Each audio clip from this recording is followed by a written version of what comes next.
بەڕێزان سڵاو پاش دەرکەوتن و پەیدابوونی ناوبانگی مەولەنا خالیدی نەخشبەندی و هەژمونی تەریقەت و ڕێبازی نەخشبەندی لە کوردستان و سەرهەڵدانی ململانەی شێخانی تەریقەتی قادری لەگەڵ مەولەنا خالید بنچینەی سۆفیگریانەی هەقا لە ناوچەی سوورداش بە وەرگرتنی تەریقەتی شێخ ئەحمەدی سەردار لەسەر دەستی مەولەنا خالید دەستی پێکرد و بە بەزوتنەوەی هەقا ناسرا. بەڵام لە ئاکامدا بەزوتەوەی هەقا تەنها و تەنها بەوە نەوەستا خۆی بە کاروباری ئاینی سۆفگەریەوە لە چوارچەوەی تەکیە و خانەقادا خەریک بکات، بەڵکو وەک بزنەوەیشی ڕیفۆرمی ئاینی و مەزهەبی و کۆمەڵایەتی و سیاسی بۆ ماوەی زیاتر لە 80 ساڵ خەبات و جموجوڵ و قوربانیدانی ئاینی و کۆمەڵایەتی درێژە پێدا و شان بەشانی ئەمەش بەشداری لە شۆڕشی کورد و جوڵانەوەی چەکداری و خەباتی سیاسی کوردی کردووە لە پارچە جیاجیەکانی کوردستاندا و لەم پێناوەشدا چەندین جار تووشی ژیران و ڕاودونان و دوورخستنەوە و ئاواری و کوژران و ماڵوێرانی بوونەتەوە. لە باشووری عێراق بۆ هاوکاری شۆڕشی شێخ مەحموودی مەلیک ڕوبەڕووی ئینگلیزەکان بوونەتەوە و لە ڕۆژهەڵاتی کوردستان هاوکاری و پشتیوانی پێشەوە قازی محەممەد و کۆماری کوردستانیان کردووە و هەروەها لە هەردوو شۆڕشی ئەیلول و شۆڕشی نوێژدا لە باشووری کوردستان بەشدار و هاوکار بوون. بەڕێزان بۆ قسەکردن و خستنە ڕووی مێژووی سەرهەڵدانی بزوتنەوەی هەقە و ڕابەرەیەک لە دۆیەکەکانی و خۆناغە جیاوازەکانی و چۆنێتی دروستبوونی باڵ و ڕەوتە جیاوازەکانی و ململانی نێوخۆیەکانی و تێگەیشتن لە وشەی هەقە و ڕەوشی ئاینی و کۆمەڵایەتی و سیاسی ئەم بزوتنەوەیە ڕوودا و مێژوو بە گرنگی زانی میوانداری بەڕێز شێخ هاوڕێ کاکە حەمەی مامەڕەزا ڕابەری بزوتنەوەی هەقە و سەرپەرشتیاری خانەقەی کەلکەسماق بکات بۆ قسەکردن لەسەر مێژووی ئەم بزوتنەوەیە. کاک شێخ هاوڕێ زۆر بەخێر بێت بۆ بەرنامی ڕوودا و مێژوو. زۆر سپاس دەکەم و هیوای سەرکەوتنتان بۆ خوازم. زۆر سپاس کاک شێخ جان، من پێم خۆشە سەرەتا بۆ پرسیارە دەست پێ بکەم وەک لە پێشیشەکە ئاماژەم پێکرد. مێژووی سەرهەڵدانی بزوتنەوەی هەقە چۆن بوو و ئەگەڕێتەوە بۆ کەی و مێژوەکەی کەی دەست پێ ئەکات؟ بسم الله الرحمن الرحيم واعتصموا بحبل الله جميعا ولا تفرقوا. ئەگەر باز لە سەرهەڵدانی مێژووی حەقە بکەین، سەرهەڵدانی مێژووی حەقە ئەگەڕێتەوە بۆ سەردەمی مەولانە خالید، بەڵام بە شێوەی تەریقەت. تەریقەتی نەقشبەندی وەکو دیار و ئاشکرایە و نووسەران و ئەوانەی ڕێبازی تەریقەتی نەقشبەندیان گرتووە ئەزانن لە خولافەکانی ڕاشیدینەوە هاتۆ و لەو خەلیفانەوە وەرگیرا و کە بە یەکەم جار لە ئەبوبەکری سدیقە و بە سدیقیە ناسراوە و تا دێتە بایزیدی بوستامی و دوای بایزید بە تەیفوریە ناسراوە و دوای ئەوە بە خەزدەوانی ناسراوە و بە خواجەگان ناسراوە و دوای ئەوە تا دێتە نەقشبەندی کە ناوی نەقشبەندی بەسەرا بڕاوە لە سەردەمی شێخ محەممەدی نەقشبەندیدا بووە، ناوی نەقشبەندی بەسەرا بڕاوە. بەڵام لە کوردستان پێشتر نەقشبەندی هەبووە و لاوازی و کزی بەسەرا هاتوو و نەماوە. لەسەر دەستی یەکێک لە مەلا و زانا گەورەکانی کوردستان کە مەولانە خالیدی نەقشبەندی پێ ئەڵێن. مەولانە خالید لە تایفەی جاف و میکایلیە، شێخ و تەریقەت و شتیشی نەبووە پێشتر، بەڵام بەهۆی زانایی خۆی و مەلایەتی و گەورەی و علمەکەیەوە هەر چۆنێک بێت ڕێگای هندستانی گرتوۆتە بەر و بەدووی تەریقەت و ڕێبازەکانی تەریقەتا گەڕاوە. ماوەیەکی زۆر لە هندستان ئەمێنێتەوە و تەریقەت وەرەگرێ و دوای ماوەیە کە ئەگەڕێتەوە کوردستان لە سلێمانی جێگیرە بێ و بەڵام پێشەوەی بگەڕێتەوە لە ئێران لە کوردستانی ڕۆژهەڵات تەریقەتی نەقشبەندی بڵاو کردوێتەوە بە تایبەتی لە شاری سنا کۆمەڵێک خانەقاوتەشێ ئێستاش کە بەردەوامن بە ناوی نەقشبەندیەوە. مەولانە خالید کە ئەگەڕێتەوە سلێمانی، با بڵێن لە سەرەتای 1911کانە کە لە سلێمانی دەستدا بە تەریقەت سەردەمی پاشای بابانە بێت. ئەوانیش لە سەرەتاوە زۆریان پێ باشە بێ و پێشوازی باشی لێ یەکەن، بەڵام دواتر کە ئەبینن مەولانە خالید کۆمەڵی خەڵکی زۆری لێکۆ ئەبێتەوە و ڕۆژ بە ڕۆژ مرید و سۆفی لە ناوچەکانی ترەوە دێن تەریقەت وەرەگرن لەسەر دەستی و لەگەڵ شێخانی سلێمانی کە قادری بوون ئەوان ناخۆشی و شتێک ئەکەوێتە بینیانەوە، با بڵێن ئاریشەیەک ئەکەوێتە بەیانیانەوە ململانەیەک دروستە بێت لەسەر تەریقەتەکە. بەڵام مەولانە خالید بەوە ناوەستێ و ئیتر هەوڵی ئەوەدا تەریقەتەکەی خۆی بڵاو کاتەوە. هەرچەندە مەولانە خالید کە گەڕاوەتەوە لە هندستان نەک هەر تەریقەتی نەقشبەندی، طریقەتی قادریشی هەبووە و طریقەتی چەشتی و سوهرەوەردیشی هەبووە تەنانەت بەڵام بەلای ئەوەوە طریقەتی نەقشبەندیەکە لە هەمویان خۆشتر بووە بۆ ئەو ئاسانتر بۆ با بڵێن زیاتر ئەو قوڵبوو قاڵبووی طریقەتی نەقشبەندی بووە کەواتە ئەتوانین بڵین بزوتنەوەی حەقا لەسەر دەستی مەولانە خالید و شێخ ئەحمەدی سەردار ئەم طریقەتە ئەیۆزنەوە وەریەگرن بەڵێ بەشێکی لەسەر دەستی ئەوانە بەڵام بەداخەوە ئێستاش لە کوردستانی خۆمانە بەهۆی ئەو ململانی ئەو کاتەوە ئێستاش ئاسەواری ماوە بەهۆی ئەوە مەولانە خالید کە نەیتوانیەوە لە سلێمانی بمێنێتەوە و بەتایبەتی لە کوردستانی خۆمان بمێنێتەوە لەبەر ئەوە مەولانە خالید ئێستاش وەکو پێویست لە کوردستانی خۆمانە توێژینەوەکان زۆر لەسەری بە زۆر بە باشی توێژینەوەیان لەسەر نەکردووە لەبەرچی لەبەر ئەوەی لایەنی نیشتیمان پەروەریەکەی زۆر بەهێز بووە لەگەڵ لایەنی دینیەکەشە بۆیە هەموو ئەو کەسانەی کە ویستویانە دژایەتی بکەن زیاتر لەو ڕوانگەیەوە سەیریان کردووە ئەگەر مەولانە خالید لە ناوچەکە بێ مەولانە خالید زیاتر دەرەکەوێ و خەڵکی کوردستان زیاتر لەو ڕوەکاتە و بەتایبەتی دەستی بێگانەشی تیا بووە ئەو کاتە و سەردەمی خلافەتی عوسمانی بووە عوسمانیەکانیش دەستیان تیا بووە لەوە با بڵێن والی بەغا تا ڕادەیەک هەندێک جار هاوکاری کردووە هەندێک جار هاوکاری نەکردووە بەڵام لە سەرەتایە بە ناوی تەریقەتی حەقە نەبووە شێخ ئەحمەدی سەردار کە یەکێک بووە لە نایارانی مەولانە خالید لە سەرەتایە لەبەر ئەوەی یەکێک بووە لە کەسە دیارەکانی تەریقەتی نەقشبەندی و خزمی شێخانی سلێمانی قادری یا نەقشبەندی قادری پێشتر سەر بە تەریقەی قادری بووە پێشتر سەر بە تەریقەتی قادری بووە و بنەماڵەکانی ئێمەش بە سیلسیلا شێخ عەبدوڵای کۆسە و ئەمانە کە ئەچینەوە شێخ عەبدوسەمەد هەمووی قادری بوون بەرزنجەکان بەگشتی قادری بوون بەڵام کە مەولانە خالید ئەگەڕێتەوە شێخ ئەحمەدی سەردار ئەو وەکو ئیمتیحان با بڵێن ئیمتیحانێکە تاقیکردنەوەی لەگەڵاکە هەوڵەدا بۆ ئەوەی دژایەتیشی بکە و چەند خەلیفەیەکی تری قادریش لەو سەردەمەیە بە تایبەتی شێخ مەعروفی نۆدیە کە هەرچەندە زانایەکی زۆر گەورەیە مەلایەک و شێخێکی تەریقەت بوو زۆر گەورەیە بەڵام لەگەڵ ئەوەشە ئیتر نەیتوانیەوە مسەیتەر بێ بەسەر هەندێشتی خۆیان و دژایەتی مەولانە خالید و ململانی زۆر کردو بۆ نێشتنی بڵامبوونەوەی تەریقەتی نەقشبەندی و تا گەیشتوتە ئەو ئاستەی مەولانە خالید بڕوا بۆ بەغا و بگەڕێتەوە و سەفەری هەورامان بکە و چەند سەفەریش تریش بکە بەڵام لەم سەفەرانەیە با بڵین زۆر خەلیفە و زۆر کەسی تر پەیوەندی پێوە کردو و تەریقەتی لەسەر دەستی وەرگتووە آخر جار شێخ ئەحمەدی سەردار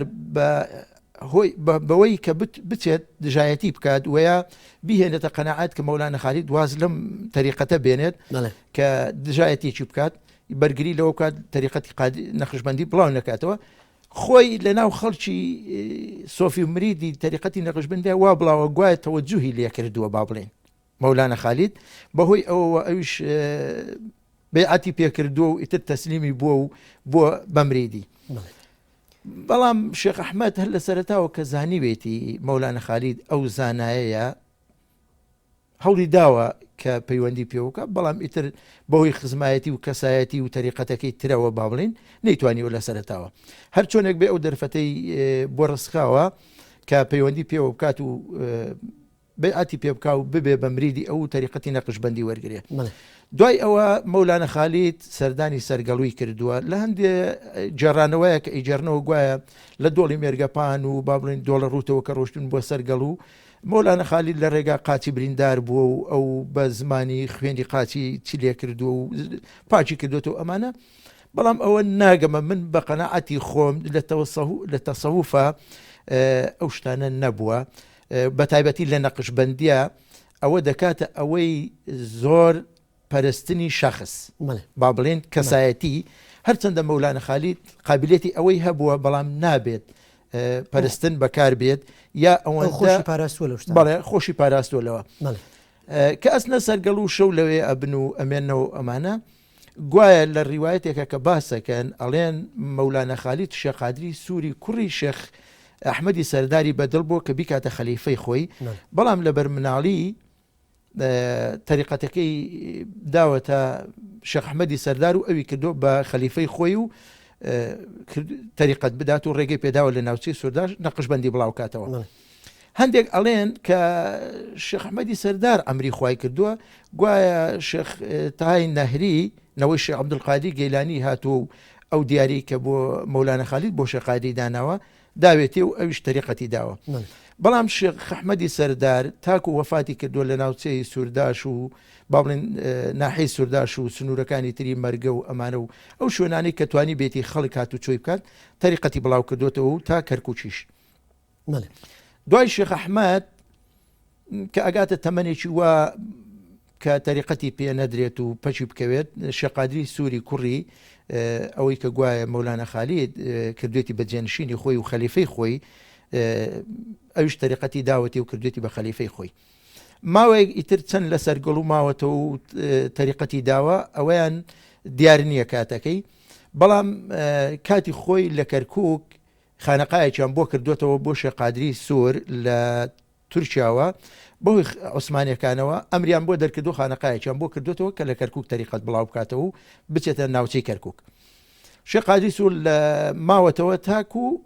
لە وەفاتی کردو و لەوێ بە خاک سپێر درراوە شێخ قادری سوور چەند خەلیفەیەکی هەبووە با بڵێن پێش وەفاتی یەکیان لەوانە شێخ ڕەزای عەسکەری بووە کە مەلاش بووە شێخ ڕەزا مەلای عەسکەر بووە گوندی عەسکەر بووە لەوێ مەلایەتی کردو بەڵام کە تەریقەتەکەی داوەتی و بۆتە خەلیفەی شێخ قادری سوور ئەویش لە کەرکووک لەگەڵیان ماوەتەوە و تەریقەتی داوە لەکوێ بزوتنەوەی حەقە سەر هەڵەیە لەکوێ ئەم ناوە ئەکەوێتە ناو وەک پاشگرێک لە تەریقەتی نەخشبەندی لە ڕێبازی نەخشبەندی لەکوێ سەرچاوە ئەگرێ ئایا لە ساتەوەختی شێخ ئەحمەدی سەردارویە یا خودت لە دەرکەوتن و وەرگرتنی تەریقەتی شێخ عەبدولکەریمی شەدەڵەوە لە سەردەمی شێخ عەبدولکەریمات ناوی حەقا دەرکەوتووە بەڵێ ئەلێەوە ئەگەر ناوی حەقا دەرکەوتووە بەڵێ سەردەمی شێخ عەبدولکەریم با بڵێن تەریقەتی نەقشبەندی بووە و تەریقەتی داوە ئەو تەریقەتەکەی لە شێخ ئەحمەدی گەڵنێری وەرگرتووە لە بەرەو شێخ ئەحمەدی گەڵنێری خەلیفەی حاجی شێخ مستەفا بووە ئەو تەریقەتەکەی داوەتەوە نەیداوە بە کەس و کوڕ و مریدەکانی خۆی شێخ عەبدولکەریم یەکێک بووە لە خەلیفەکانی شێخ مەلا ئەحمەد داوێتەوە تەریقەتەکەی داوەتەوە بە شێخ عەبدولکەریم لە بەرەوەی گوایە ئەو قابلیەتی ئەو ئەرکەی هەیە پێی بسپێرێ و لە جێ ئەو خەلیفە بێت شێخ عەبدولکەریم کە هەڵسا دەستی بە تەریقەت کردووە لە سەرەتای بیستەکان با بڵێن شێخ مەلا ئەحمەد لە 1990 کۆچی دوایی کردووە ماوەی تەریقەت دادانی شێخ مەلا ئەحمەد زۆر کەم بووە لە 1950 بۆ 1990 تەریقەتی داوە کە دێتە کاتی ئەوەی پەچی بکەوێت تەریقەتەکە ئەداتەوە بە شێخ عەبدولکەریم بەڵام بڕیوایەتێکەیە گوایە لەگەڵ شێخ عەبدولکەریم کە دانیشتون لە گەڵنێری و بێماوە هەیە لە شێر بەحری دووکانن ئێستا دانیشتون لەگەڵ شێخ عەبدولکەریم چەند سەعاتێک چوونە ژوورە و قسەیان کردووە و تەریقەتەکەی داوەتێ گوایە شێخ عەبدولکەریم کە چۆتە ژوورەوە ڕەنجی زۆر ڕەنجێکی جوان و ئاسایی بووە بەڵام کە هاتوۆتە دەرەوە لەگەڵ شێخ مەلا ئەحمەد ڕەنجێکی ڕەشی ناشرینی بار قورس با بڵێن یەشێک لە مریدەکان گوایە ئەمەی جێڕاوەتەوە چوون بۆ ژووری خەڵوەت دوایی کە شێخ عەبدولکەریم و مریدەکان بەیەکەوە بچن بۆ ختمەیە بۆ چییە لەگەڵ شێخ مەلا ئەحمەد کە ئەچنە ژوورەوە لە ژوورەوە دەست با بڵێن بە زیکر و بە ئەوواکەن شێخ عەبدولکەریم ڕەنجێکی زۆر ئاسایی ئەبێتەوە دێتەوە جێگەی خۆی ئەمە یەکێک لە مریدەکان کە باوشی مەلا محەممەدی کوێرەکانیە ئەو جێڕاوێتیەوە با بڵێن لێرەوە شێخ عەبدولکەریم کە دەست پێەکە لە سەرەتای بیستەکانەوە دەست بە تەریقەتەکە بەر لەوە من ئەمێ پرسیارێ بکەم بەر لە سەرەتای بیستەکان دەوترێت لە ساڵ 1950 ئیدی سنتەری تەریقەتی نەخشبەندی لە ناوچەی عەسکەرەوە ئەگوازرێتەوە بۆ ناوچەی سووردا شوڕانیە هۆکاری ئەم گواستنەوەی چییە بۆچی لەوێ نامێنن بەڵێ وەکو باسمان کرد تەریقەتی شێخ قادری سوور با بڵێن کە لە کەرکووک تەریقەتی داوە حاجی شێخ ڕەزاش لە کەرکووک تەریقەتی داوە بەڵام پێش تەریقەت دانەکەی و پێش خلافەتەکەی کە بێتە جێنشین لە عەسکەر مەلا بووە لە عەسکەر مەلا بووە حاجی شێخ ڕەزا کە ئەمری خواکە پێش ئەوەی ئەمری خوا بکە خەلیفەی هەبووە لە دەشتی کۆیە لە هەموو ناوچەکان با بڵین بە تایبەتی لە دەشتی کۆیە شێخ محەممەدی ئیلەڵڵا گەورەترین خەلیفەی ئەو بووە پێشەوەی پەچی بکەوێت ئەوە کاتە جێنشین و خەلیفەی خۆی و شێخی ئیرشاد شێخ محەممەدی ئیلەڵڵا ماوەیەک لە گوندی کەلکەسماق بووە دوای ئەچێتە گوندی بۆڵقامیشی سەر بە ئاغزەلەر لەوێ تاکو وەفاتەکە لەوێ تەریقەتەدا شێخ محەممەدی ئیلەڵڵا پێش ئەوەی پەچی بکەوێ حاجی شێخ مستەفا کە یەکێک بە لە خەلیفەکانی حاجی شێخ مستەفای کوڕی حاجی شێخ ڕەزای عەسکەر کە ماڵی لە عەسکەر بووە تەریقەتەکە ئەداتە بە ئەوە کاتە شێخی ئیرشاد و تەریقەت بدات حاجی شێخ مستەفا پێش ئەوەی ماڵی بگوازێتەوە بۆ شەدەڵە و بچێ گوندی شەدەڵە لە بەری بەڕۆژ بەری باڵین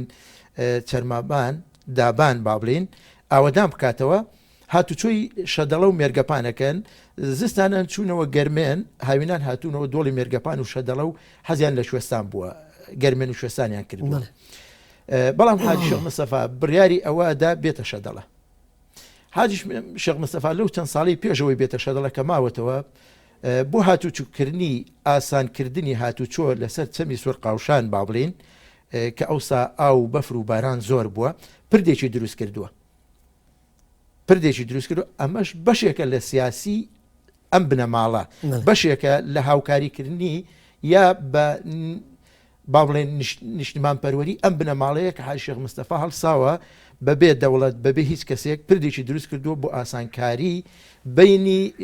ویلایەتی مووسڵ و ئەم ناوچەیە با بڵێ ناوچەی سەرگەڵ و ئەو ناوە بەڵام عوسمانیەکان ئەمەیان بەوە زانیوە کە ئەمە کارێکی نیشتمان پەروەریە کارێکی شوەڕەجێڕەیە لە تورکیاوە ئەمریان دەرکردو هاتوون پردەکەیان ڕوخاندووە حاجی شێخ مستەفاش کە ئەوەی لێ بەسەر هاتووە لە سەرەتای نۆسەتەکانە بڕیاری داوە کە ئەسکەر بەجێ بێڵێت و هاتو چۆن ناکرێت هاتوۆتەوە لای خزمەکانی خۆی لە شەدەڵە لە باڵین شەدەڵی بەری بەرڕۆژ بەری دابان نەک بەری پیرەمەگرون گوندێکی ئاوەدان کردوێتەوە و تەچێ و خانەقای لێ دروست کردوێتەوە و لەوێ نیشتەجێ بووە باشە لە سەردەمی خوا لێ خۆش بوو شێخ عەبدولکەریمی شەدەڵەیە ئیدی ناوی هەقە و بزوتنەوەی هەقە و ئەم ناوە بەسەر ئەو ڕێبازەیە ئەچەسبێت ئایا وشەی هەقە یا خودمانای هەقە لە چیەوە هاتووە و چۆن ئەم ناوە بۆ پاشگیری ئەو ڕێباز شێخ عەبدولکەریم تەنیا وەکو شێخێکی تەریقەت هەڵسوکەوتی نەکردووە لە ناو کۆمەڵگای کوردەواریە کەسێکی پێشکەوت و خواز بووە لەبەرەوەی زانایەکی ئاینی بووە مەلا بۆ خۆی بەپێی قورئانیش زۆر کاری کردووە بەپێی فەرمودەکانی پێغەمبەر صلی الله علیه و سلم زۆر کاری کردووە بە زمانی فارسی و عەربی و زمانی فارسی و عەربی و زمانی دایکیشی تەبەنەوە هەر زانیوە لەبەرەوەی زانایەکی گەورە بووە ویستوێتی دەق و داق قورئان و فەرمودەکانی پێغەمبەر صلی الله علیه و سلم جێبەجێ بکات لەبەر ئەوە شتێکی تری پێوە دیار بۆ لە ناو خەڵکی کوردستان و لە ناو شێخەکانی ترا کە گوایە ئەمە شتێکە بیدعەیە یا شتێکە دروستێکە ئەم شێخ عەبدولکەریمە لای داوەلەوە بۆ نمونە پێشکەوتنی کۆمەڵگا ڕزگارکردنی کۆمەڵ لە چەوسانەوەی ئاینی دینی با بڵێن پەیڕەوکردنی قورئان و دینی ئیسلام بە شێوەی تەندروست بە شێوەیەکی سادە و ساکاری کە ئەوەی لەو سەردەمایە خەڵک تێیەگات بەڵام ئەمە هەم شێخەکان هەم دەرەبەگەکان و هەم بەشێک لە ئاغایەکان لە بەروی چینی زەحمەتکێش و چینی جوتیاران زیاتر ڕویان لە شێخ عەبدولکەریم کردووە ئەمەیان بە هەل زانیوە بە مەترسیان زانیوە بەسەر بە هەل زانیوە کە دژایەتی بوەستن لەبەر ئەوەی بە مەترسیان زانیوە بۆ سەر پەیگەی خۆیان باشە وشەکە وتمان وشەی هەقە ڕێبازی هەقە لە چیەوە هاتووە سۆفی مریدەکانی شێخ عەبدولکەریم لەبەر ئەوەی شێخ عەبدولکەریم وەکو باسم کرد لایەنی تری گرتووەتە بەر لایەنی پێشکەوتنی گرتووەتە بەر لایەنی کۆمەڵایەتی هێناوەتە ئاراوە ڕزگارکردنی خەڵک جوتیاران زەحمەتکێشان زیاتر مریدەکانیان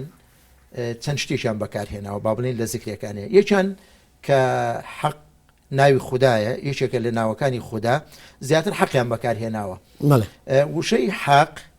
لە قورئانە لە 194 جێگە بەکار هاتووە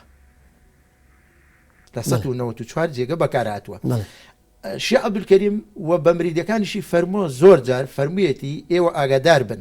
من ئەو شتەی خوانەی فەرموو بێ و لە قورئانە نەبێ بە ئێوەم نەوت و پێتان ناڵێم و ئەو شتانەی فەرمودەی پێغەمبەری لەسەر نەبێ من پێتان ناڵێم جا لەبەر ئەوە مریدەکانیان وشەی حەقیان زیاتر هەڵبژاردووە لە ناو کۆڕی زیکرەکانیانە دایم وەکو وێردێک لەسەر زمانیان بووە و وشەی حەقیان بەکارهێناوە با بڵێن بۆ کێشەیەک بۆ ئاریشەیەک کە ڕووی داوە زیاتر لەگەڵ ڕاستیا بوون و توانێت ئێمە حەقین لێرەوە هاتووە لێرەوە هاتووە لە زیاتر زیکرەکانی کە وەکو باسم کرد لە ئاەتەکانی قورئانە هاتووە زیاتر حەزیان لە وشەی حەق بووە زیکری حەقیان زۆر کردووە لێرەوە وردە خەڵک لە ناوچەکانەوە بە حەق ناوی بەڵام ئەوترێت نزیکیەک پەیوەندی و هارمۆنیەتێک لە نێوان بزوتنەوەی حەقە و ئەهلی حەقا هەیە ئەهلی حەقا ئەوانەی کە بە عەلەویەت و ڕەوەکان ناوابرێن ئایا نزیکیەکە بۆ یاخود بڵین جیاوازی نێوان حەق ڕێبازی حەق و حەق و ئەهلی حەق چی بووە بەڵێ ئەوەی من زانیاریم هەبێت لەسەری عیلاقەی بزوتنەوەی حەقا بە ئەهلی حەقەوە نییە لەبەرەوەی ئەهلی حەق پێشتریش بوون با بڵین زۆر کۆنترن لە بزوتنەوەی حەقا ئەوە یەک دووهام حەقەکان با بڵێن لە تەریقەتی نەقشبەندیەوە هەڵقوڵاوی تەریقەتی نەقشبەندین وەلایەن نەداوە لە جێبەجێکردنی قورئان فەرمودەکانی پێغەمبەر مەراسیمەکانی دین لەبەر ئەوە هیچ عیلاقەیەکیان بەیەکەوە نیە بەڵام نووسەران و مێژ و نووسان وەیا توێژەرەوان ئەمانیان تێکەڵاو کردووە لەبەر ئەوەی زانیاری زۆریان نەبووە بۆ نمونە ناوچەکانیشیان جیاوازە لەبەر ئەوەی من زانیاری نزیکیان نێ و من ئەگەر هەیە بووە زۆر بە ڕاشکاوی بۆ مێژوو لەم بەرنامەیەوە ئەموت چونکە ئەمە مێژووی میلەتێکە مێژووی بەشێکە لە گەلی کورد نابێت هیچ مێژوویەک بشاردرێتەوە و کەم و کوڕیتیابێت باشە کاک شێخ هاوڕێ تەواوی بزوتنەوەکانی تر لە نێو کۆمەلگای کوردیە بزوتنەوە گەلێک بوون یاخود گرروپ گەلێک بوون کە لە شارەوە سەریان هەڵاوە بەڵام بزوتنەوەی حەقە و ڕێبازی حەقا تاکە بزوتنەوە ڕێبازێکە کە لە گوندەوە سەرچاوەگری کە لە شەدەڵە و سەرگەڵە و ناوچەی سووداشەوە تەشەنەکە و هەوادار و لایەنگر بەخۆی پیاکە چۆن لەم گوندانەوە شێختوانی خەڵکی گوند لەسەر ریفۆرمی کۆمەڵایەتی و بەشداری سیاسی پێ بگەێنێ و ئامۆژگاری بکات وەکو پێشتر باسمان کرد بنەماڵی شێخ عەبدولکەریم کە حاج شێخ ڕەزا باپیرە گەورەیەتی بەشێکی زۆری لە کەرکووک بووە کە ئەو کاتە کەرکووک شارێکی گەورە بووە لە چاو شارەکانی ترەوە پایتەختی ڕۆشنبیری بازرگانی لە بینی بەغا و تورکیا و ئێران و هەمویان نبووە شێخ عەبدولکەریم با بڵێن بنەماڵێکی وانە بووە دابڕاو بێ لە شارستانێت ویا لە لادێنشینێک بوو بێت تەنانەت هەر بە لادێنشینەکەی خۆیەوە وەکو پێشتری باسم کرد عالمێکی دینیش بووە زانایەکی دینیش بووە مەلا بووە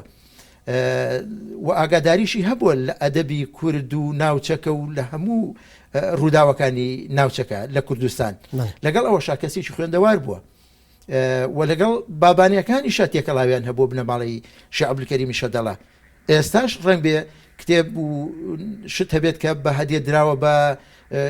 کتێبخانەی شەدەڵی ئەو کاتە بەڵام بەداخەوە بەشێکیان فوتاون و یا شێخ عەبدولکەریم نووسینی هەبووە لەبەر ئەوە ناگەیەنیە کە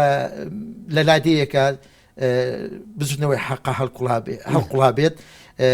نا ئەوە نەبووە و لادێنشینەکانی ئەو کاتەش هەمووی شاریش لادێنشین بووە کە بەرەبەرە چوونە شار لەبەر ئەوە شێخ عەبدولکەریمیش وەکو بنەماڵەکانی تر عیلاقەی لەگەڵ قازیەکانی سلێمانی هەبووە لەگەڵ بنەماڵی کاک ئەحمەدی شێخ هەبووە ئەم تێکەڵاویانەش جێگەی خۆیە کاتەوە زۆر باشە کاک شێخ هاوڕێ پشوویەک وەرەگرین و دواتر بەردەوام بەڕێزان پشوویەک و دواتر ئەگەڕێنەوە بۆلاتەن